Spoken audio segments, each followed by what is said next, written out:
Assalamualaikum warahmatullahi wabarakatuh. Bismillahirrahmanirrahim. Baik, saya ingin mengantarkan sebentar beberapa hal ingin saya sampaikan malam hari ini. Pertama, saya ingin mereview sebentar materi yang saya angkat bulan ini. Jadi tema etik atau moral yang saya angkat bulan ini dari 4 tokoh itu sebenarnya mengawali kegelisahan-kegelisahan moral yang banyak kita alami hari ini. Jadi misinya ke sana sebenarnya. Bulan ini kan kita membahas 4 konsep, 4 teori etik. Yang pertama tentang perkembangan moral, Lawrence Kohlberg. Kemudian yang kedua hierarki nilai dari Max Scheler. Yang ketiga etika tanggung jawab atau etika wajah dari Levinas. Dan minggu lalu terakhir kita membahas etika masa depan dari Hans Jonas. Jadi secara teori 4 yang kita bahas itu seperti kemarin sebenarnya membidik beberapa problem yang sering kita temui hari ini. Ini sebenarnya nanti arahnya ke situ. Kalau problem dari teorinya Kohlberg kemarin teman-teman sudah kenal ya, ada namanya dilema moral. Jadi ketika kita ingin memutuskan satu tindakan moral atau milih satu tindakan moral, itu kadang-kadang sifatnya dilematis. Dilematis itu mudahnya bukan antara yang baik dan buruk atau yang benar dan salah. Kalau tentang ini sih gampang solusinya, ya kita tetap milih yang baik, milih yang benar. Tapi kadang-kadang pilihan moral itu antara yang baik dan yang baik. Kita dipaksa untuk milih mana yang paling cocok, mana yang paling sesuai, paling relevan untuk hidup kita. Kita harus milih antara kuliah lanjut S2, S3 atau nikah dulu. Ini kan dilematis. Dua-duanya ya penting. Nikah ya penting loh, itu luar biasa. Kuliah apalagi. Nah, kalau untuk situasiku pasnya yang mana itu dilematis. Nah, ini hari ini banyak situasi-situasi dilematis. Untuk situasi-situasi dilematis ya tentu saja judgementnya tidak lagi mana benar, mana salah, atau mana baik, mana buruk. Tapi mana yang sesuai, mana yang kurang sesuai. Di dalam hidup ini sering begitu, kita berhadapan dengan itu. Lawrence Kohlberg punya teori perkembangan moral itu untuk menunjukkan kadang-kadang orang salah milih dalam dilema moral ini.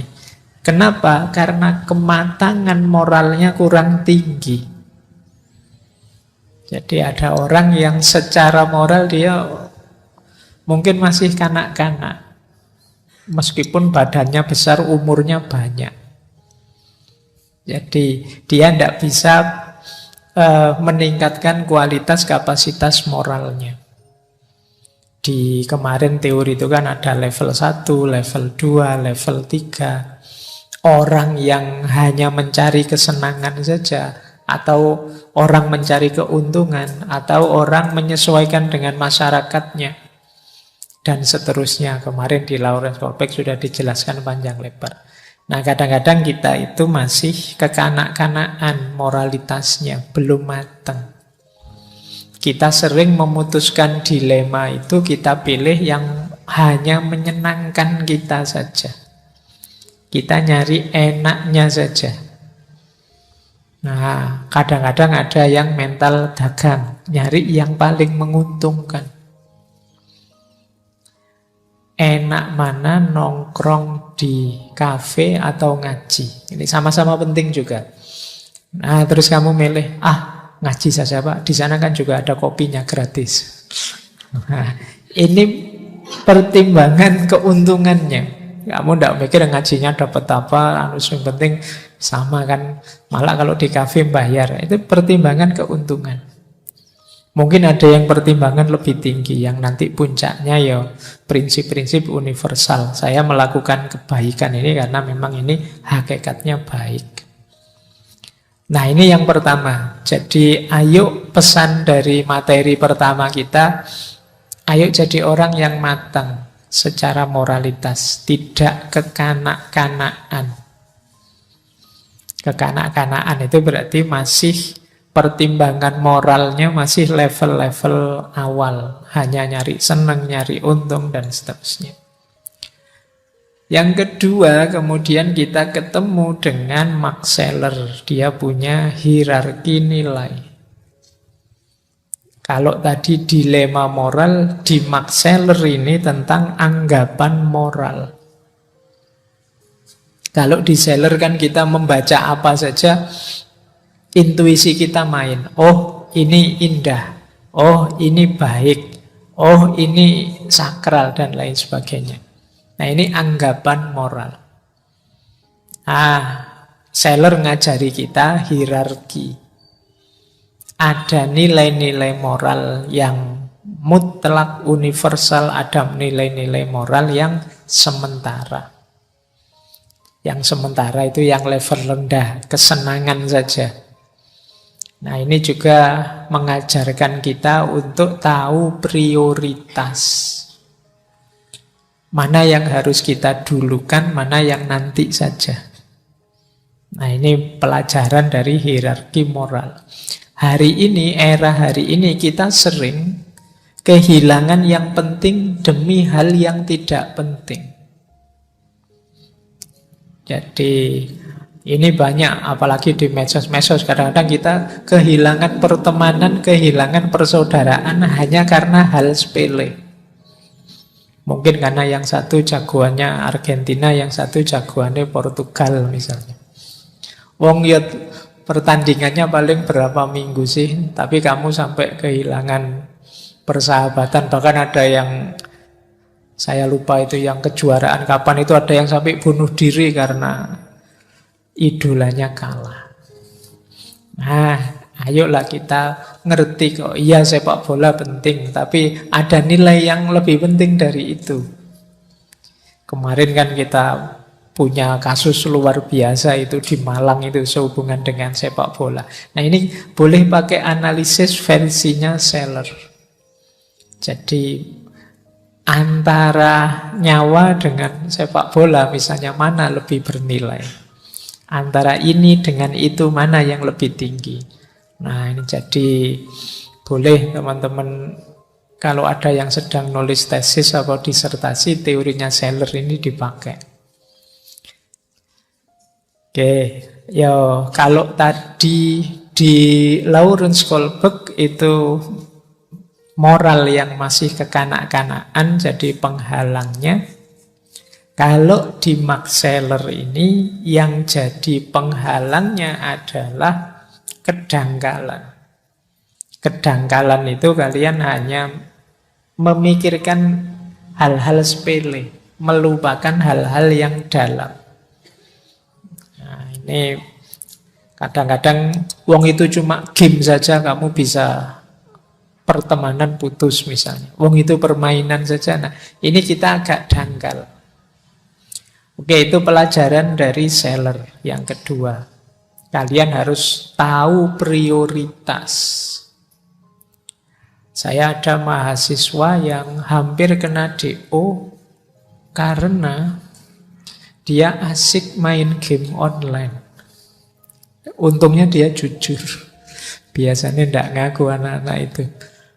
Ini dia berarti apa? Tidak mampu memposisikan yang penting sebagai penting.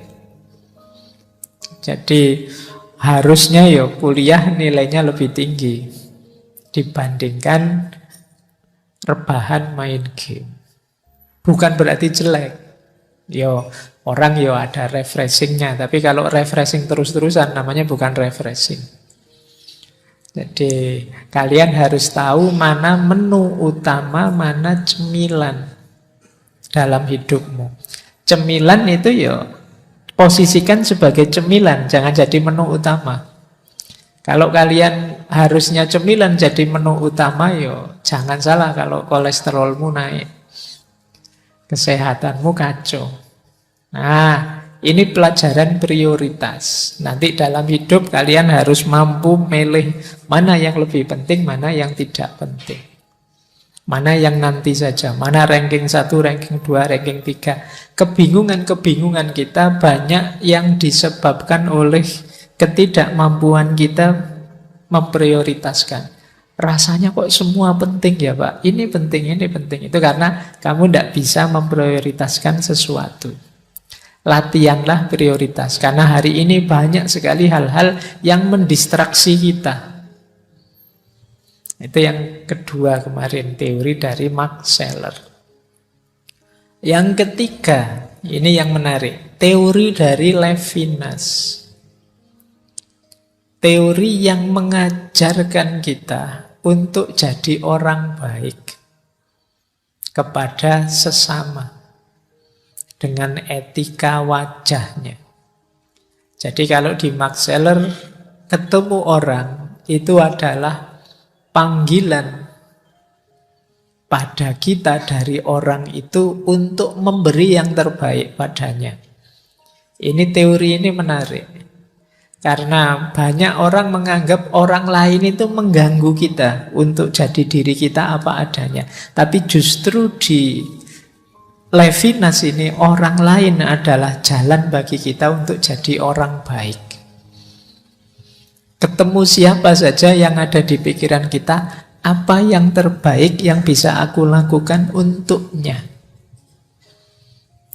Jadi ini jalan kita untuk jadi orang baik. Kalau kita kadang-kadang bingung gimana ya cara jadi orang baik, posisikan saja orang lain sebagai sosok yang harus, kalau bahasanya Levinas, kita layani. Jadi begitu ketemu siapa saja, wah kok ketemu teman ini ya, di depan teman yang ini kira-kira apa yang terbaik yang bisa aku lakukan, yang bisa aku persembahkan untuknya. Ini yang disebut etika wajah. Begitu wajahmu muncul di depanku, yang ada di pikiranku apa yang terbaik yang bisa aku berikan padamu. Nah, ini kalau saya omongkan gini ringan ya, tapi kalau dijalankan ya abot. Kenapa orang itu cenderung egois? Dia selalu yang dipikir dirinya sendiri. Etikanya Levinas menantang egoisme kita. Nah, orang itu belum terbukti kebaikannya yang sejati sebelum kelihatan kebaikannya di depan orang lain. Kamu kan tidak bisa ngaku, Pak aslinya saya itu baik kok Pak, cuma tidak kelihatan saja. Tidak ono. Harus kelihatan dan itu kepada orang lain. Nah itu teorinya Levinas. Oke ya, ini menarik.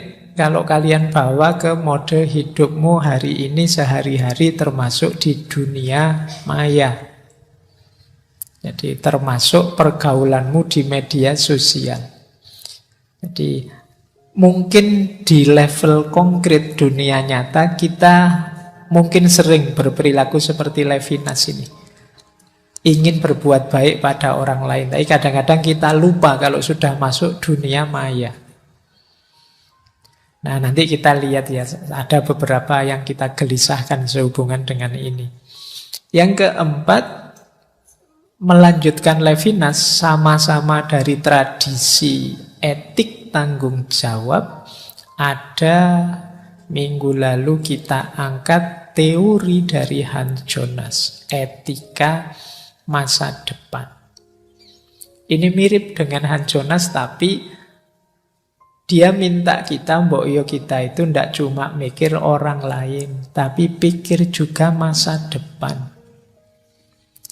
Ya ini mungkin sederhananya versinya Han Jonas ya termasuk lingkungan alam sekeliling kita yang nanti kita tinggalkan untuk anak cucu kita. Tapi saya tambahkan ada lagi yang lebih penting hari ini yang perlu kita perhatikan untuk nanti diwariskan pada anak cucu kita, yaitu perilaku dan moralitas itu sendiri. Belakangan banyak hal-hal buruk, hal-hal immoral yang diwajarkan, dinormalkan.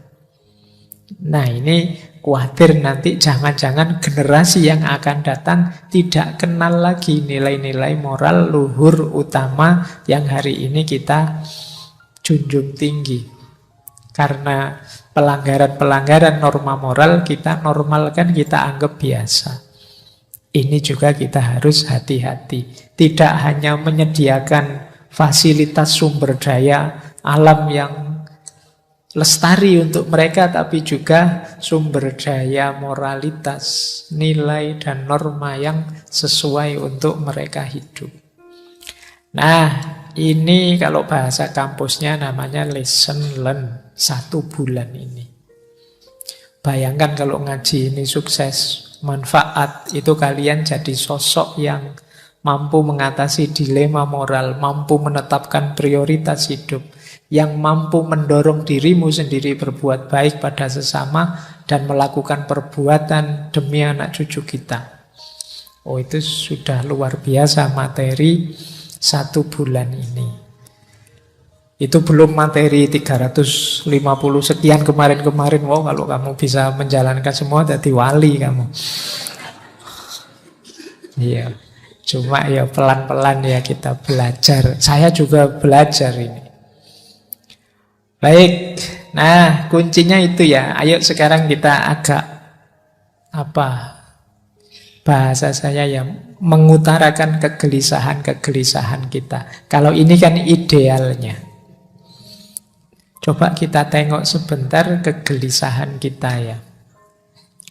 Berhubungan dengan moral. Saya membeli judul tadi itu kegelisahan moral. Saya ambil sebentar definisi kegelisahan moral itu dari psikoanalisisnya Freud. Jadi kata Freud itu kegelisahan itu situasi ketika ego diancam oleh id dan superego. Bagi teman-teman yang ingin tahu apa itu ego, superego, id, itu boleh nanti mendengarkan rekaman tentang Freud dengan psikoanalisisnya. Jadi diri kita ini ada 3 komponen. Yang pertama bawah sadar, namanya id. Kemudian ada level kesadaran namanya ego, dan ada level di luar diri namanya superego. Jadi di luar diri berarti termasuk moralitas, norma, adat, tatanan yang kita idealkan tapi di luar diri kita. Kalau ego itu yang kita sadari sekarang. Kalau id itu kita tidak menyadarinya tapi diam-diam dia mengarahkan kita, mengendalikan kita. Ini kalau dibahas panjang, tapi intinya itulah, nanti kalian dengarkan lagi. Saya ingin masuk ke kegelisahan, anxiety. Kata Freud, kegelisahan manusia itu ada 3 jenisnya. Yang pertama realistic anxiety, kegelisahan yang realistis. Jadi biasa itu, normal. Kok tiba-tiba hujan? Waduh, jemuranku. Itu biasa, tidak apa-apa. Jangan, Pak, saya sakit jiwa. Jangan-jangan, Pak, gelisah karena jemuran kena hujan. Ya biasa itu, masuk akal. Normal, tidak apa-apa. Oke, itu namanya realistic anxiety. Kalian orang normal pasti punya banyak ketakutan-ketakutan, kegelisahan-kegelisahan. Tapi nanti ada kegelisahan jenis kedua, ini yang malam hari ini akan sedikit kita ulas. Namanya adalah moral anxiety, kegelisahan moral. Kegelisahan moral ini ketika terjadi tabrakan antara ego dengan superego. Antara tatanan di luar dengan kenyataan diri kita. Seperti tadi loh, misalnya saya tadi bilang hidup itu harus penyayang, peduli masa depan, punya prioritas. Begitu teman-teman merasa, saya kok tidak bisa ya Pak, hidup dengan tertib punya prioritas seperti itu. Nah kalian gelisah. Atau di tengah masyarakat ada aturan apa, kalian tidak bisa memenuhinya. Kalian terus gelisah. Saya kok tidak bisa ya jadi orang dermawan. Mau sodakoh nyumbang bencana Cianjur saja berat sekali. Maju, mundur, akhirnya tidak jadi. Terus akalnya menjustifikasi, tidak apa-apa, sudah yang lain yang nyumbang banyak, tenang saja. Ada tidak yang begitu? Ada mestinya ya. Oke. Ini namanya kegelisahan moral. Terus kamu menyalah-nyalahkan dirimu sendiri. Aku ini kok pelit ya, aku ini kok tidak dermawan ya, aku ini. Ini namanya kegelisahan moral. Sumbernya banyak, nanti kita lacak sumber-sumbernya. Nah, dan yang terakhir, kalau ini kebalikannya, neurotic anxiety. Kalau ini perlu mungkin pendampingan ahli jiwa. Kegelisahan yang sifatnya tabrakan antara ego dengan id. Jadi ini orang tidak bisa ngontrol dirinya lagi, dikendalikan sepenuhnya oleh bawah sadarnya. Kalau ini mungkin kita agak perlu pendampingan ahli jiwa. Kalau yang realistik masih normal, moral anxiety juga masih normal, asal tidak berlebih-lebihan. Jadi malam hari ini kita bahas yang moral ya, yang kegelisahan moral kita, yang kadang-kadang kita itu menyalahkan diri kita sendiri karena tidak sesuai dengan ideal moral yang berjalan di sekeliling kita. Pak, saya itu ngaji filsafat sudah bertahun-tahun loh Pak, saya kok gini-gini aja ya. Saya itu apa memang tidak pinter ya Pak, atau apa? Itu kan kegelisahan moral namanya. Oke. Baik, kita lihat ya akar-akar kegelisahan moral hari ini. Saya tidak akan bilang kalian punya kegelisahan moral apa, tapi secara umum sumber-sumber kegelisahan moral kita hari ini itu apa saja sih? Ini ada beberapa hasil kontemplasi tentang situasi kita hari ini. Ini jadi bahan ya, itu setiap poin itu bisa didiskusikan satu kali seminar, itu masih panjang. Ini saya menginventarisir saja. Kita tengok ya, nanti boleh kalau ada yang ingin menanggapi problem-problem yang saya sebut ini. Yang pertama, situasi belief, kepercayaan, religiositas, dan lain sebagainya mulai banyak di kalangan kita perilaku-perilaku eksklusif. Ini mulai sering jadi sumber kegelisahan. Jadi eksklusif itu bahasa Arabnya jamid, jumud, kaku, macet, mandek. Jadi ada artikel yang kemarin saya baca yang bilang bahwa Indonesia itu sekarang growing intolerance. Mulai tumbuh, mulai besar perilaku-perilaku intoleran. Ini bagian dari kegelisahan. Jadi sistem, kalau istilahnya seorang filosof muslim yang namanya Abid Al-Jabiri, situasi dunia Islam hari ini itu situasi akidah yang eksklusif. Jadi merasa pandangannya adalah yang paling benar. Tidak bisa membedakan antara agama dengan pemikiran keagamaan. Ini katanya Abid Al-Jabiri tadi. Jadi orang sulit membedakan ini Al-Quran. Kalau Al-Quran pasti benar. Kalau ini pemahamanku terhadap Al-Quran, bisa saja keliru. Wong aku manusia. Nah, orang susah membedakan ini.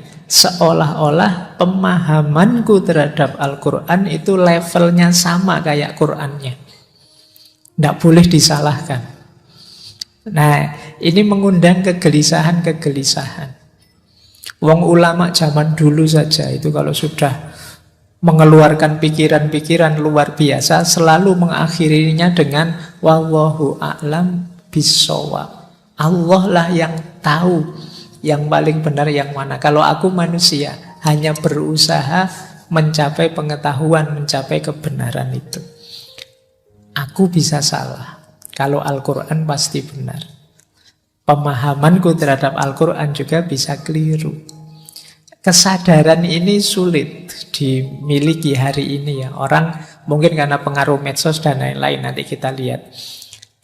Membuat terus situasinya jadi jamit tadi, kaku. Nah, ini PR ya, saya bilang setiap tema bisa dibahas panjang lebar. Saya mancing saja, silahkan nanti kalian renungi situasi ini. Yang kedua, kalau tadi sistem kepercayaannya, sistem sosial kita. Sistem sosial kita hari ini modelnya masih model Qabilah.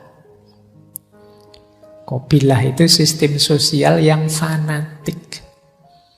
Ya kalau zaman dulu Qabilah itu suku ini, suku itu. Kalau sekarang ya mungkin aliran ini, aliran itu. Partai ini, partai itu, mazhab ini, mazhab itu. Jadi sistem sosial yang fanatik. Jadi kalau bahasa Arabnya ya asobiyah. Ini jadi akar kegelisahan moral juga hari ini. Kalau orang sudah fanatik itu right or wrong ya karena aliranku ya harus aku bela. Karena kelompokku harus benar terus. Nah ini perlu juga jadi bahan renungan kita ya. Ada kegelisahan semacam ini hari ini. Apa dulu tidak ada Pak? Dulu ya ada. Sekarang lebih kelihatan karena media sosial. Yang ketiga, sistem budaya. Sistem budaya kita masih polanya inferiority. Kita ini masih sering rendah diri. Sehingga akhirnya modelnya di situ tak tulis taklid. Jadi taklid itu ya ikut saja pokoknya. Ikut idola-idola. Semoga di sini tidak ada yang mengidolakan ngaji filsafat. Karena diidolakan itu diberhalakan. Jadi ya ini ngaji bagus tapi tidak selalu isinya mesti baik, mesti benar. Mungkin benar tapi tidak selalu relevan sesuai untuk hidupmu dan seterusnya. Jadi kalian harus kritis. Jadi jangan bikin Qabilah sendiri. Kita sudah terlalu banyak Qabilah. Ayo yang cair. Nah, jadi sistem budayanya kita hanya niru taklid. Untuk budaya sendiri kita agak inferior. Boleh dicek dalam banyak hal. Trenkah? Tradisikah? Acara, kegiatankah? Itu biasanya kita kiblatnya kemana-mana. Film saja sama-sama film laga gitu ya tetap milih yang luar kita. Yang film kita anggap level film apa Indonesia apa? Enggak. Yang luar. Kita masih inferior.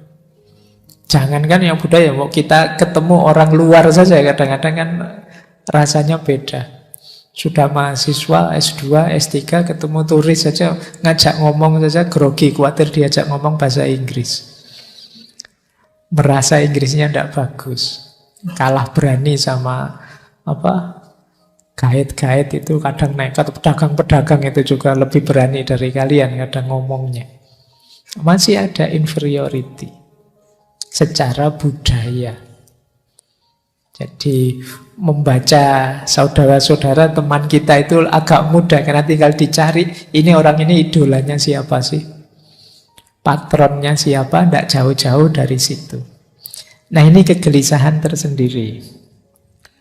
Yang keempat, sistem politik kita imbas dari qabilah, imbas dari eksklusivitas tadi, imbas dari inferioritas tadi. Sistem politik kita banyak berpola egoistik, anania. Anania ini melanjutkan yang sistem fanatik tadi. Kepentinganku nomor satu. Meskipun kadang-kadang pakai istilah mengatasnamakan kepentingan orang banyak, kepentingan rakyat, kepentingan. Tapi sebenarnya kelihatan sekali masih egoistik, anania. Jadi hanya mengejar kesuksesanku, keberhasilanku. Ku ini bisa kecil, bisa besar. Besar itu berarti satu kelompok, organisasiku. Nah ini kegelisahan selanjutnya. Nanti silahkan kalau ada yang ingin menanggapi ya. Mungkin ada masukan-masukan. Sengaja temanya tidak saya bahas detail. Mungkin nanti ada yang menanggapi. Kemudian ada sistem ekonomi. Sistem ekonomi kita, kehidupan ekonomi masih konsumtif. Kata tadi filosof Abid Al-Jabiri, sistem jenisnya ghanimah. Dapat sesuatu dihabiskan untuk kebutuhan. Ini sistem konsumtif. Jadi inginnya mengkonsumsi, bukan memproduksi. Saya yakin teman-teman ini sebagian besar cita-citanya Pak, nanti saya kerja, mapan, terus bisa punya rumah, punya mobil, kemudian beli HP yang speknya tinggi dan laptop yang speknya tinggi, beli dan mengkonsumsi. Mental kita masih mental konsumen. Ini PR juga. Jadi ada enggak di sini yang bercita-cita produksi? Pak, saya ingin gimana nanti sukses bikin HP sendiri, kemudian kalau ada yang begitu bagus. Tapi kita ini konsumen. Konsumen itu mau tidak mau dia akan disetir oleh produsen. Jadi wong kalian Twitter error sehari saja kan heboh. Kalian tidak mikir kapan ya kita bisa program bikin sendiri selevel Twitter versi kita, enggak. Kita ini konsumen, jadi diblokir sehari atau error sehari kita pontang-panting sudah. Nah, ini secara ekonomi kita begitu. Kita ingin kerja dan menghabiskannya untuk kebutuhan kita saja. Seperti sistem ghanimah. Ghanimah itu makna literalnya rampasan perang. Jadi kehidupan suku zaman dulu itu diperoleh antara lain dengan menyerang suku yang lain. Kalau suku yang lain kalah dapat rampasan banyak. Rampasannya dibagi-bagi rata, kemudian dinikmati. Kalau sudah habis, nyari suku yang lain untuk ditaklukkan lagi. Ini sistem ghanimah. Kayak kita ingin kerja, kemudian buat beli. Kalau habis, kerja lagi buat beli lagi. Jadi kita seperti yang saya ceritakan dulu waktu menjelaskan one dimensional man-nya Marcuse itu kan, manusia modern itu dijebak untuk bekerja mati-matian terus menikmati. Kalau menikmati habis kerja lagi. Kita tidak ada akhirnya. Nah, ini sistem ghanimah. Dan yang terakhir, situasi hari ini sistem komunikasi. Ini yang sering kita prihatinkan bersama. Orang menyebutnya era post-truth.